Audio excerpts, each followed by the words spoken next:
Hi everybody, welcome back to another video, and this time it's my thoughts on Cellar Darling. This is the sound. Can you see that? Ooh, blurry probably still. Can't see much on the camera. As you can see, I've got the limited edition digibook. Bought this only a few months ago. Yeah, a few months ago. It's took me this long to get around to doing a review, but you know, I get music in me. I've got the music in me. I keep getting more and more music. And I also like to listen to albums several times, but I don't like to listen to albums over and over again the same day or the same couple of days or wherever, because it's like, I'm not going to let them soak into me as much. It's going to be like a, okay, this is my feelings. I will, however, be doing some single reviews, as in terms of, I'm going to listen to things once. Let you take that in right now.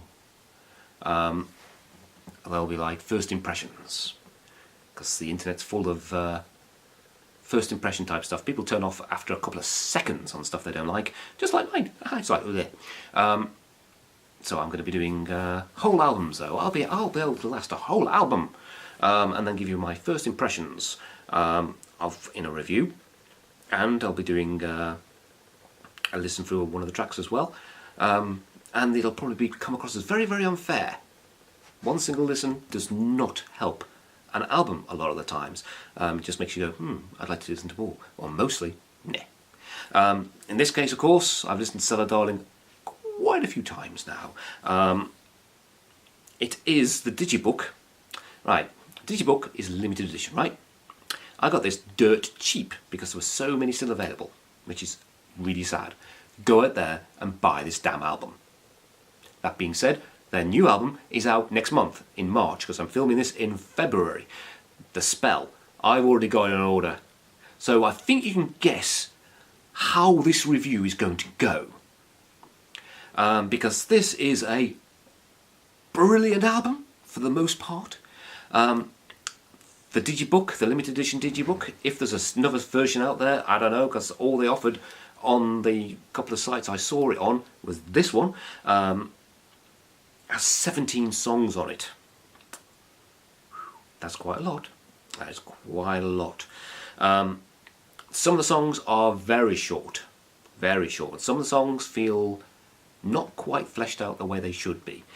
Because, double-edged sword point coming up here, they have so many bloody good, wonderful ideas flowing out of them, it seems, that they wanted to get as many as possible onto this album. The thing is, some of the songs feel like they could have gone much further, and then they just stop. They don't go far enough. I feel, dare I say it, they could have cut 3, maybe 4 songs even from this album overall. Made a couple of the other songs much more bigger, much more expansive, and produced what would have been an amazing album rather than just brilliant one, because it's still damn brilliant. What I'll do first, I'll go away with the bonus tracks. If you don't get or don't have the digital book, the 3 bonus tracks on there. The Cold Song, very decent song. Rather like it. Should have been in the main album actually, rather than a couple of the other songs that they fitted in there that didn't quite go anywhere. Mad World, it is Tears for Fears cover. Tears for Fears, Mad World, it's a wonderful song. Their version doesn't do anything for me. Didn't like it, won't listen to it again. Mad World is a great song. I've heard one cover of it that was okay. Otherwise, unless you really, really think outside the box on it, I don't think they did it a great amount of justice. It's just okay. It's just there. I didn't need it. The other one is The Prophet Song, which is a Queen cover. Haven't really heard The Prophet Song very much. I've heard it once before, I think, in my lifetime. So this was fairly fresh to me. It was okay. It was a good, decent song. I listened to it again because I have not got that much exposure to The Prophet Song. So the Mad World one is like, I really know Mad World, so that probably doesn't help. While the Prophet Song, I don't really know the Prophet Song that well at all, so that cover's great. But otherwise, the bonus tracks, apart from the Cold Song, you can do without. There's no real requirement of them. So on to the main album itself. The album itself, if you don't have the limited edition digibook, then the 14 songs on here.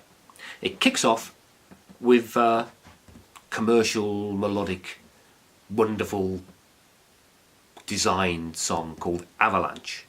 Goes avalanche, avalanche. Yeah, I know it's a bit silly. It's a bit simple as well in many ways. But the great thing is, in this digibook, you get it's a booklet, nice little booklet, and in the booklet, we actually get an explanation.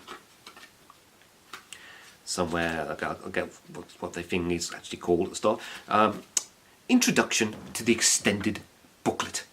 So an extended booklet it's called, with explanations of each song. Some of them are like, we just threw this together, which is fair enough, of course. Some of them much more detailed. Avalanche has quite a bit of detail to the story. It's a whole page they talk about Avalanche, and Avalanche is a very simple song, but ultimately, when they first put the riffs together, they went, all we've got is la la la la la la la la la, and it was that all the way through.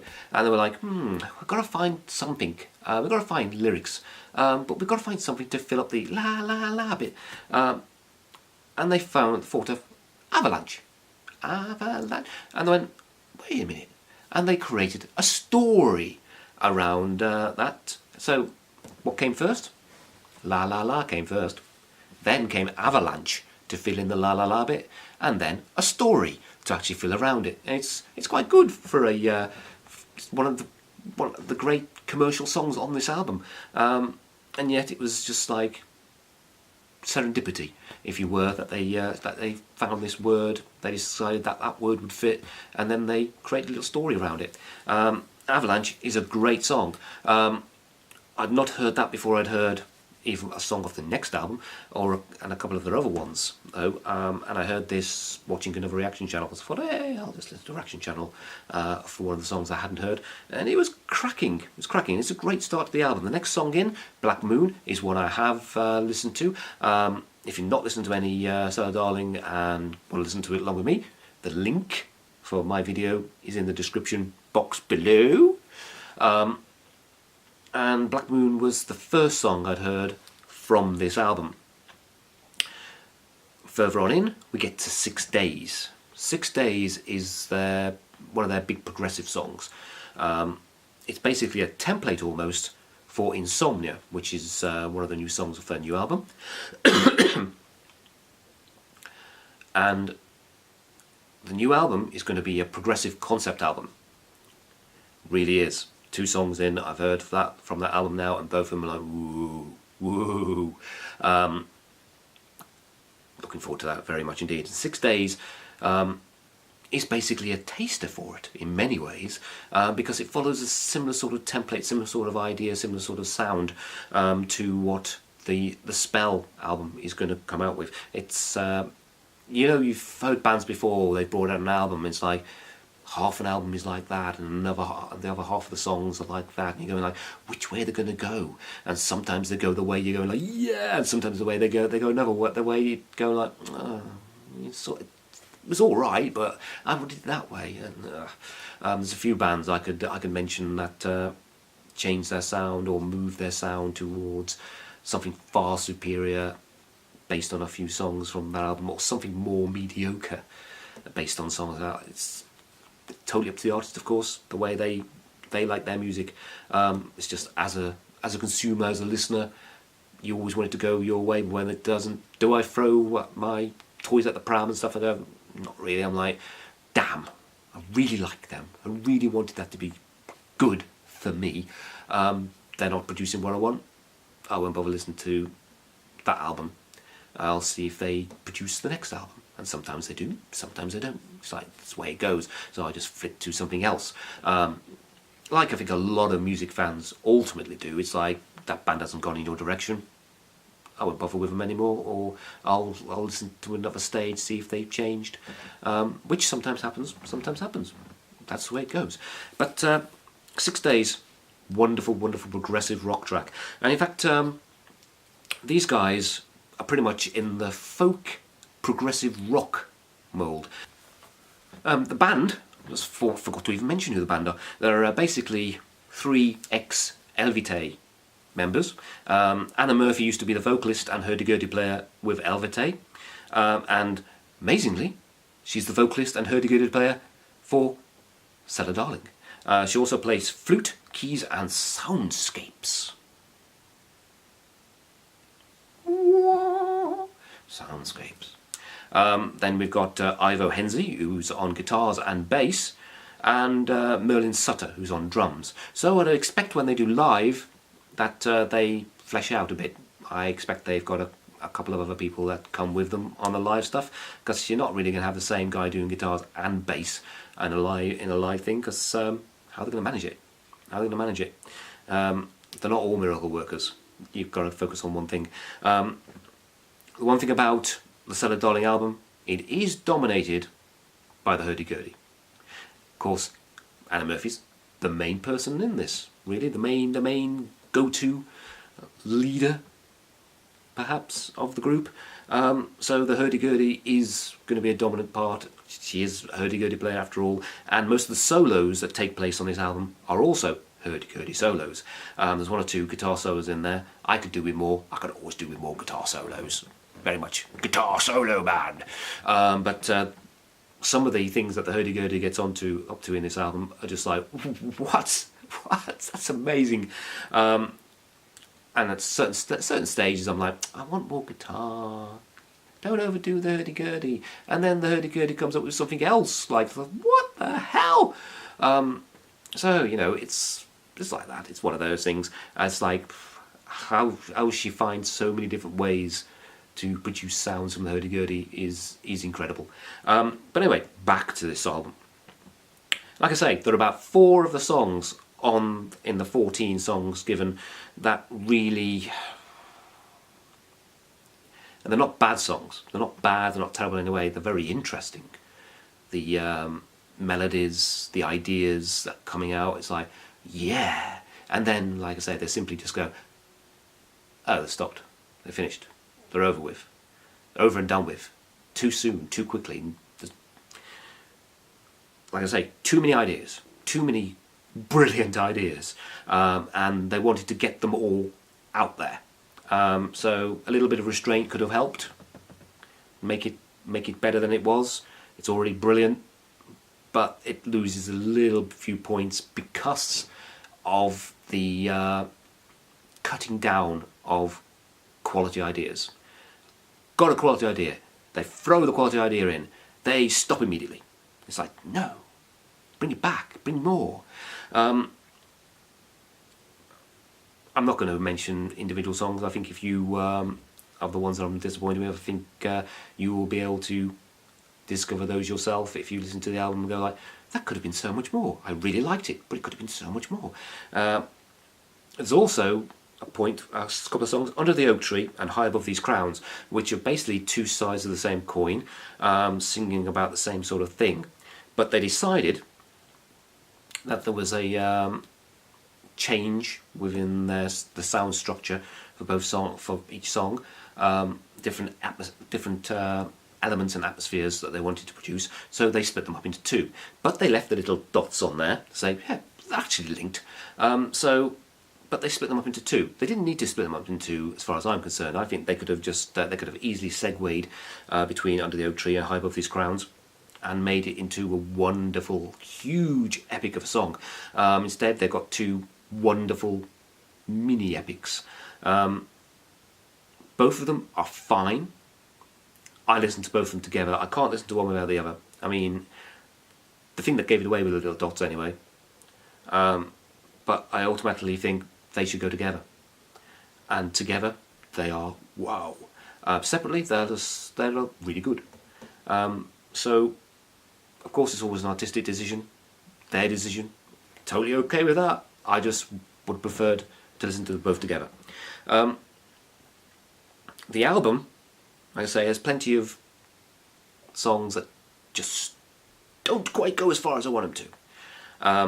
But 2 songs that do, 2 awesome songs I've got, are the last 2 on the album. Now, Redemption is the very last one, although, of course, when you've got the bonuses, it's not, which sort of cuts it at the knees off a little bit, because the album ends so wonderfully on Redemption that the bonus tracks sort of make you go, why? It's a stunner of a song, and it's very progressive as well. The song before that, Hedonia, sung in their native Swiss German, is the best song on the whole album. Not because it's sung in a foreign language, but because it is a progressive epic song. You need to listen to Hedonia. If you've not listened to any Cellar Darling, or you've listened to some Cellar Darling and you haven't bothered listening to the rest of it, go on to Spotify, onto YouTube, wherever, and track down Hedonia. It is amazing. It is a stunner of a song. I would recommend this to anybody into a bit of progressive, a bit of folk, a bit of rock, even a bit of metal, whatever you're into. If you like something a bit more complex, a bit more epic, then Hedonia is definitely the song to listen to on this album. It is head and shoulders the best song on here. It is track 13, if that's any help, if you work by number rather than name. Track 13 of This Is the Sound, Hedonia. Get out and listen to it. Overall, this album is fantastic. Fantastic. The amount of ideas they have, you know, compared to some groups out there don't have as many ideas in their entire discography of 10 albums or more than these guys having one single album. But like I say, it's a little bit too many songs on there, and some of the songs just don't go far enough. They don't quite grab their chance and expand on them like they could have done. They could have dropped a couple of songs and expanding some of the others with some of the ideas they had to make them just amazing. And it's really a shame for me that a couple of the songs especially, are like, no, why? You finished? And that's the worst thing I can say about this album. They have too many ideas that they don't blow your minds with.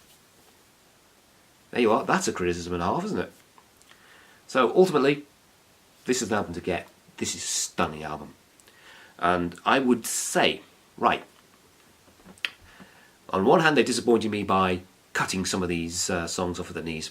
On the other hand, some of their other songs are just so brilliant compared to so many other bands out there. And it's like, whoa, what could it give it? And on the one hand, it could be a 7, because, you know, it's great, but not great enough. But on the other hand, Hedonia, Redemption, 6 Days, songs like Hullabaloo and things like that make me go, ooh, this is so good. So I'm going to give this a solid 8. You would have had more, but I reckon the next album is just going to blow this out of the water. Which is like, whoa, if it does that, oh dear. If you haven't grabbed this album, grab it. In the UK, I bought this for £7.99. Bargain. Absolute bargain. I think the price has got up to like £8.99. Still a damn bargain. That's almost the same price as you can download it for. So why not get the hard copy? Check out my reactions, my listens, whatever you're going to call them, in the links below if you haven't heard any Cellar Darling before. I've done Black Moon and I've done 6 Days. But like I say, if you don't want to watch me going like, to some music, then, but are interested in this band now because of the review, check out Hedonia. If there's only one song you're going to check out Hedonia. It will stun you. If it doesn't stun you, then you're probably not awake. Hope you enjoyed this review. Hope you want to hear more reviews. Hope you come back. But if you don't, have a good time out there anyway. I'll see you all again, maybe, apart from those ones who aren't coming back. In which case, I won't see you again. For more reviews, more listens, more music, more Cellar Darling next month. Well, I'll be listening to it next month, but my review will be a lot later than everybody else's because I like to listen to them. See you for another one soon. Bye.